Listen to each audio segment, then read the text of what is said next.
बोले गोविंद भगवान की। अब हमारे परम पूजनीय गुरुदेव जी आ चुके हैं। गुरुदेव जी के श्री मुख से आगे की पावन गाथा आप सभी भक्त श्रवण करेंगे। उससे पूर्व ताली बजा करके सभी भक्त बोल रहे हैं।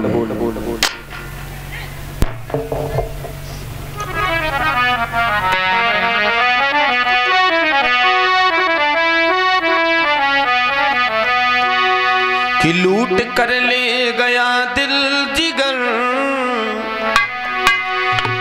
लूट कर ले गया दिल जिगर, सांवरा जादूगर, सांवरा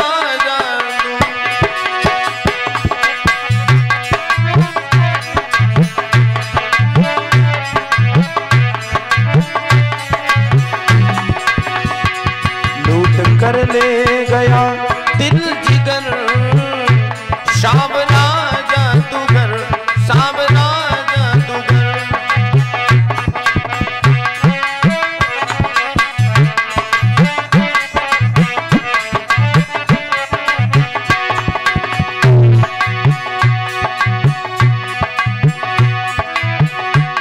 अरे मैं तो गई भरने को जमुना में पानी,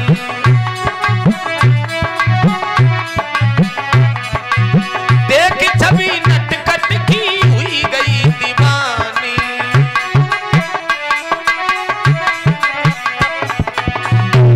तूने मारी जो, तूने मारी जो, तूने मारी जो तिरछी नजर, सांवरा जादूगर, सांवरा जादूगर। लूट कर ले गया दिल जिगर, सांवरा जादूगर, सांवरा जादूगर।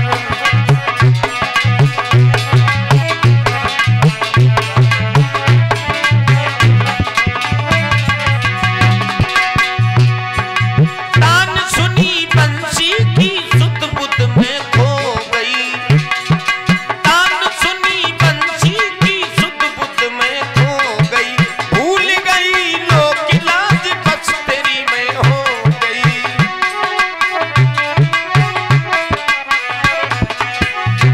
छोड़ के तुझको, छोड़ के तुझको, छोड़ के तुझको जाऊं किधर, सांवरा जादूगर, सांवरा जादूगर।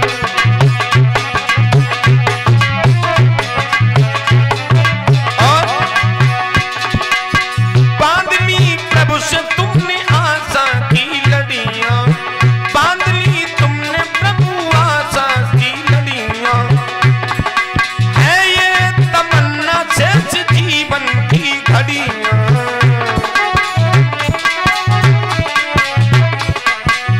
तेरे चरणों में, तेरे चरणों में, तेरे चरणों में जाऊं गुजर, सांवरा जादूगर, सांवरा जादूगर।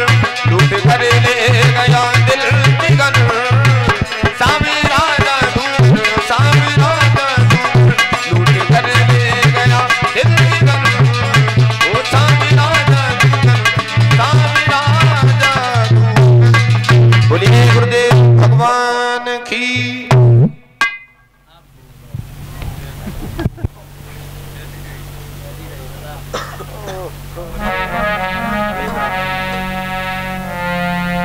जय गणनायक गज बदन, जय गणराज गणेश। जय जय भारत भारती, सो जय जय भारत देश।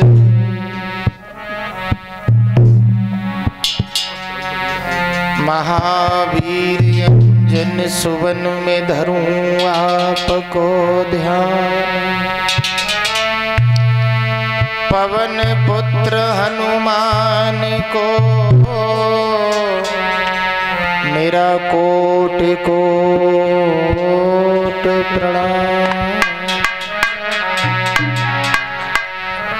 कथा शुरू अब होते हैं, आओ वीर वीर हनुमान आइए आसन विराजिए तेजपुरी बलवान। तो जिनकी कृपा मात्र से ठौर मिलता नहीं कलेश को, श्रद्धा सुमन प्रणाम है मेरी परम पूज्य गुरु ब्रजेश को। तो चलो हो सखी वहाँ चाले हैं जहाँ बसे ब्रजराज, गौरस बेचते हरि मिले सो एक पंथ दोए का।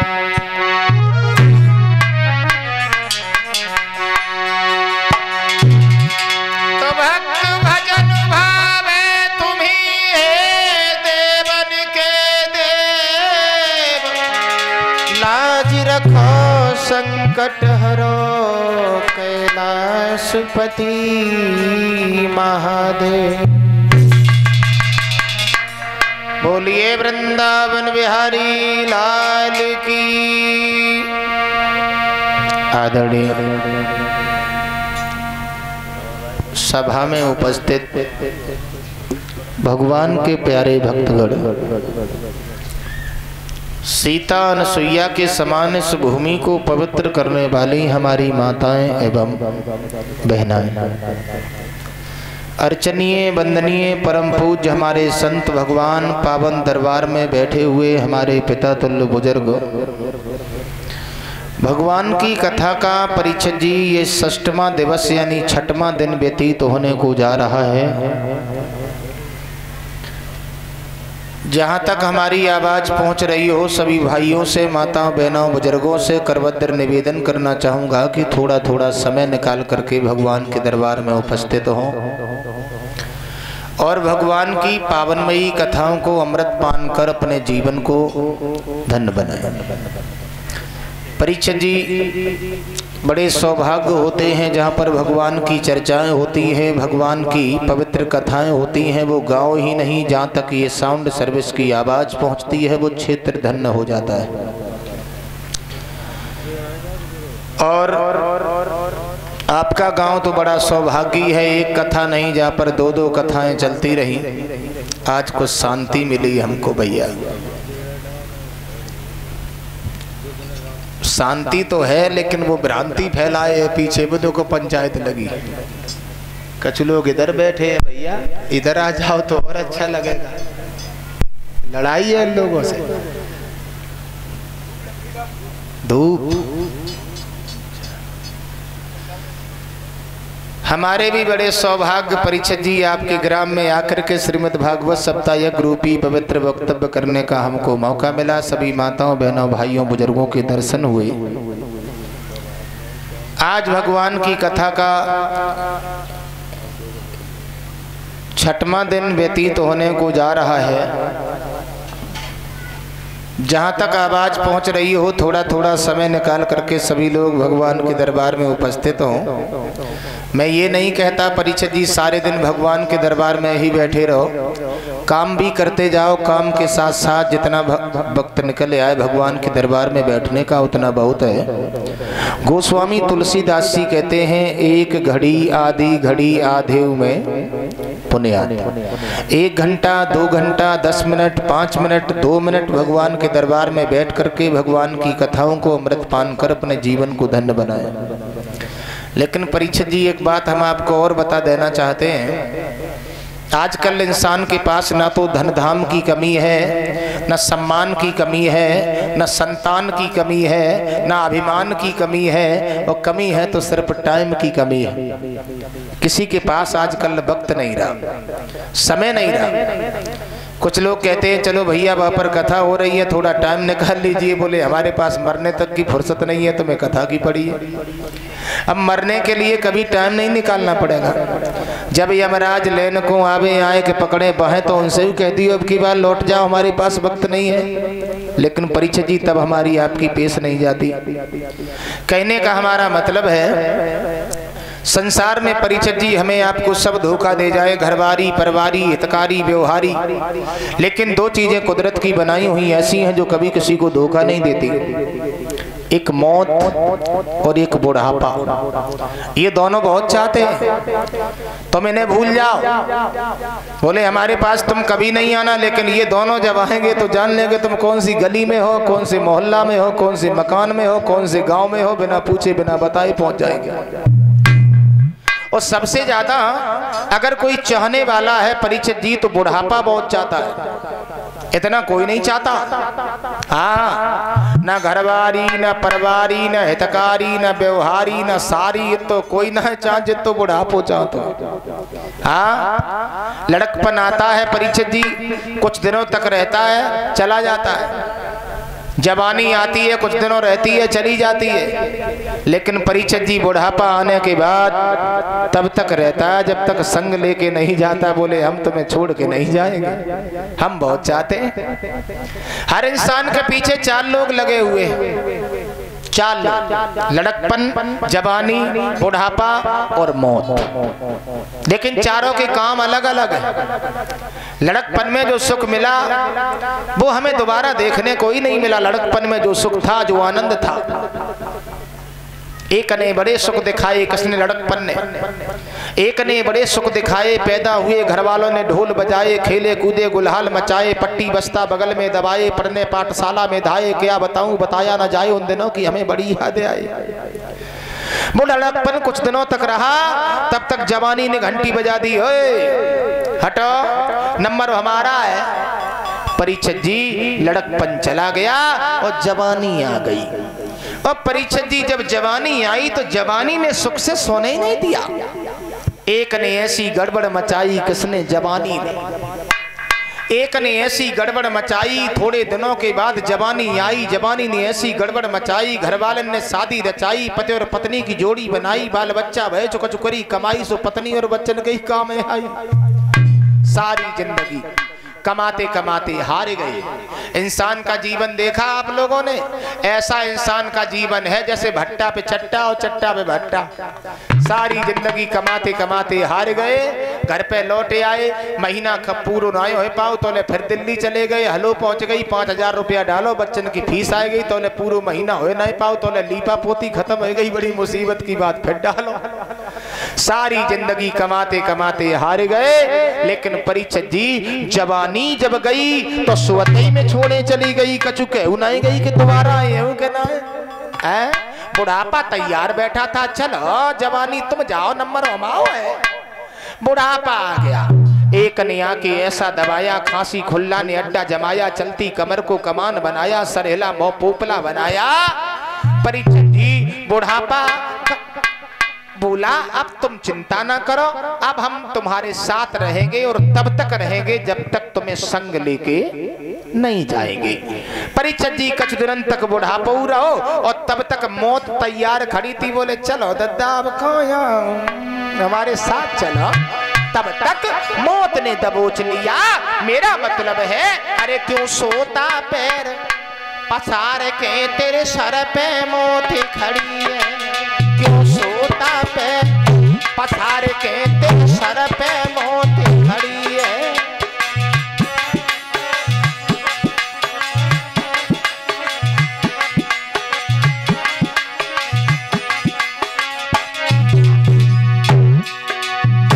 कहते हैं संत कबीर दास जी बिना पढ़े लिखे महात्मा इस काया खोजी भजन में लिख रहे हैं, बड़ा समझने की कोशिश करें। अरे तेरे सर पे मोती खड़ी है, तेरे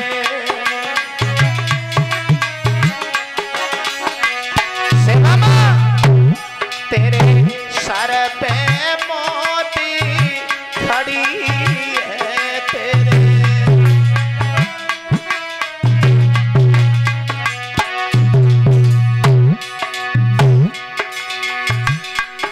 परीक्षित जी एक एक दिन जो हम आप व्यतीत कर रहे हैं ना, मौत के मुंह में जा रहे हैं। हाँ, कहते हैं कबीर दास जी,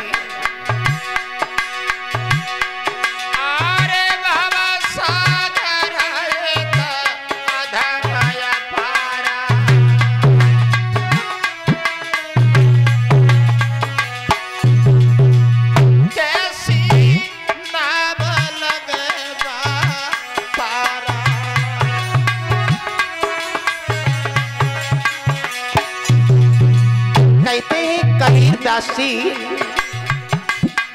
भव सागर ये किया धम अपारा, कैसे नाम लगे बापारा, क्यों तुम करते सोच विचारा।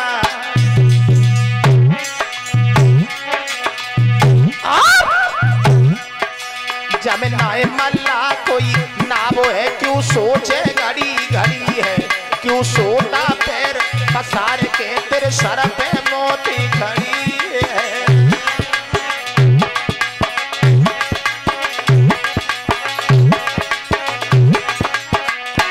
सुंदर लाल तेरे सर पे मोती खड़ी है रे तेरे।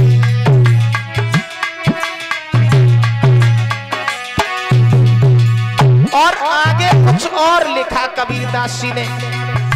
क्या लिखा जरा गौर करें सभी लोग। हरे आज बाती तू करी रहो काफी,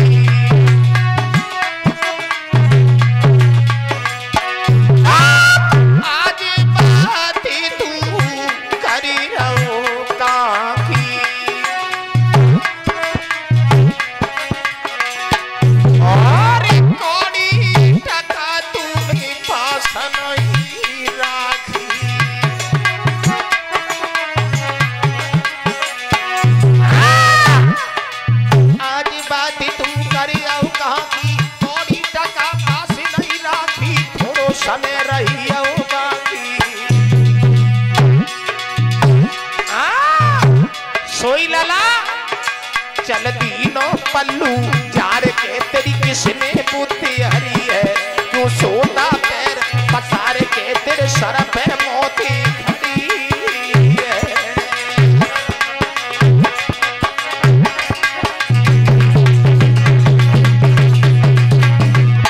लाला तेरे सर पे मोती खड़ी है तेरे।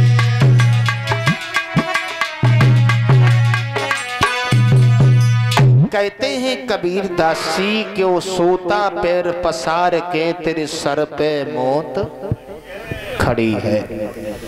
कहने का हमारा मतलब ये है परीक्षित जी, संसार में जो आता है उसका जाना निश्चित है।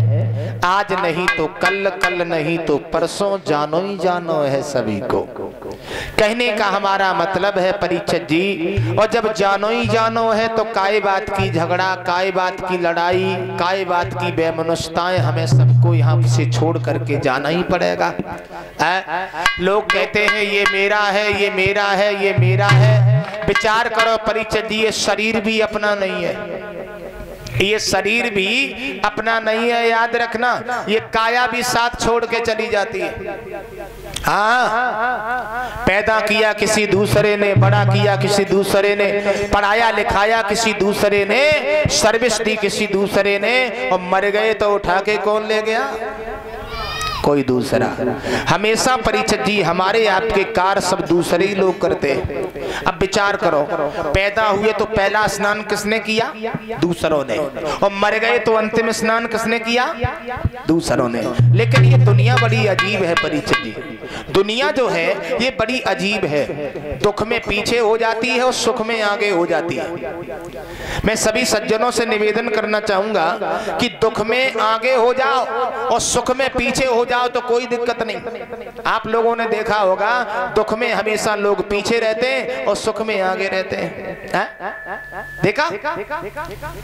अर्थी जब जाती है तो परीक्षित जी सब लोग पीछे पीछे चलते हैं, अर्थी आगे जाती है। और जब बारात जाती है तो दूल्हा पीछे और बारात आगे। तो कहने का हमारा मतलब है सुख में लोग आगे और दुख में पीछे हो जाते हैं। मैंने एक बात और देखी, आप लोगों में अगर बात ये अच्छी लगे तो अपने यहाँ प्रथा चलाने की कोशिश करना। अगर किसी के यहाँ पर जन्मदिन में जाते हो तो 1000, 500, 2000, 5000, 10,000 रुपया खर्च करके आते हो, और किसी गरीब के यहाँ अगर किसी को बीमारी है, उसके पास में कोई पैसा नहीं है, तो लोग देखने को जाते हैं। ज्यादा है तो परीक्षा जी 2 किलो सेव ले जाते बस। कहने को हमारा मतलब है जन्मदिन में कोई पैसा करने की जरूरत नहीं है। अगर मदद करो किसी की तो मुसीबत में करो। हो सकता है 10-15 लोग हम आप लोग देखने के लिए जाएं किसी गरीब को, तो अगर 100, 50, 500 रुपया देंगे तो उसके यहाँ 10,000 रुपए इकट्ठे हो जाएंगे। हो सकता है उसकी जिंदगी बच जाए। तो ऐसा हम लोगों को करना चाहिए। और भगवान की कथा जो है हमें आपको शिक्षा देती है। संसार में आने के बाद परीक्षित जी सिर्फ एक बात याद रखना मेरे भाइयों, एक बात, क्या कि लगा सको तो बाग लगाओ, पर आग लगाना ना सीखा।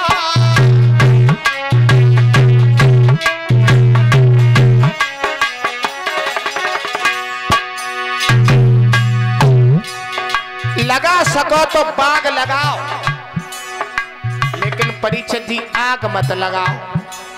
और आजकल हमने देखी है आग लगाई जा रही है, बाग काटे जा रहे हैं।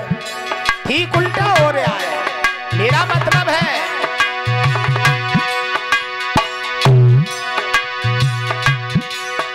अरे लगा सको तो बाग लगाओ, पर आग लगाना ना सीखो। जला सको तो दीप जलाओ, काऊ के दिल को जलाना ना सीखो।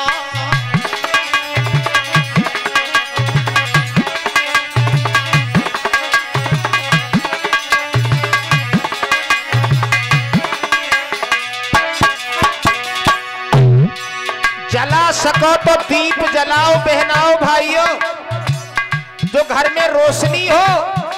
काऊ के दिल को मत जलाओ। सबसे बड़ा पाप है किसी के आत्मा को दुखाना परीक्षित जी। और याद रखना, अरे कमा सको तो पुण्य कमाना, और पाप कमाना ना सीखो। मिटा सको अभिमान मिटाओ, पर मान मिटाना ना सीखो।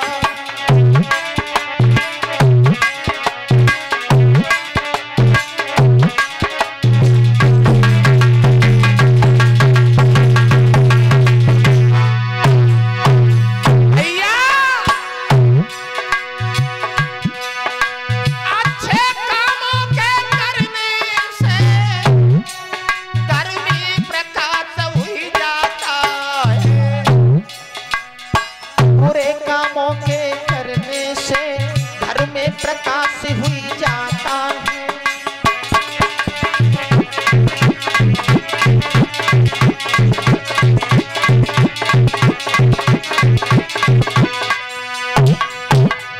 कहने का हमारा मतलब है अच्छे कामों के करने से घर में प्रकाश हो जाता है, और बुरे कामों के करने से घर का विनाश। ये परीक्षित जी सत्य है। अच्छे कामों के करने से घर में प्रकाश हो जाता है। अच्छे कर्मों का परीक्षित जी अच्छा फल होता है। कभी भी घमंड नहीं करना मेरे प्यारे। अहंकार में 3 गए, कौन कौन? अहंकार में 3 गए, धन वैभव और वंश, और ना मानो तो देख ले रावण कौरव कंस। हमारी आपकी तो बात छोड़ो परीक्षित जी, बड़े बड़े आए पवित्र भूमि पर और चले गए। हमें आपको भी नहीं रुकना है, कभी न कभी हमें आपको भी संसार सागर को छोड़ करके जाना है। कोई परीक्षित जी जा रहा है, कोई जाने को तैयार बैठा है, कोई कहता है तुम चलो दद्दा हम पीछे से ही आए। तो कहने का हमारा मतलब है अच्छे कर्मों का अच्छा फल होता है। बोलिए वृंदावन बिहारी लाल की। भगवान की कथा जो है हमें आपको शिक्षा देती है। आइए अभी आप लोग श्री व्यास जी के मुखारविंद से भगवान सच्चिदानंद के पावन पावन चरित्रों को श्रवण कर रहे थे। किस प्रकार से परीक्षित जी कल आप सभी भक्तों ने सुना कि भगवान कन्हैया का अवतार मथुरा के जेल खाने में हुआ और परीक्षित जी जन्म हुआ जेल में, लेकिन जन्मोत्सव हुआ गोकुल में। ध्यान देंगे, एक नहीं परीक्षित जी भगवान श्याम सुंदर अनन्य प्रकार की लीलाएं कर रहे हैं। जो लीलाधारी बनकर के पवित्र भूमि पर आए थे, सोरा कला से आए थे और जिनको लीलाधारी कहा गया। ध्यान देंगे सभी लोग, भगवान श्याम सुंदर परीक्षित जी लीला कर रहे हैं। एक दिन भगवान मुरलीधर के पास में कुछ गोपियां पहुंच गई और हाथ जोड़ करके गोपियाओं ने भगवान से एक निवेदन किया है, भगवान आपने हमारी सारी इच्छाएं तृप्त कर दी, लेकिन आज हमारे मन में एक भावना है। भगवान बोले कौन सी भावना है? तो गोपियां बोली प्रभु तुम हमारे साथ महाराज करो। क्या कहा?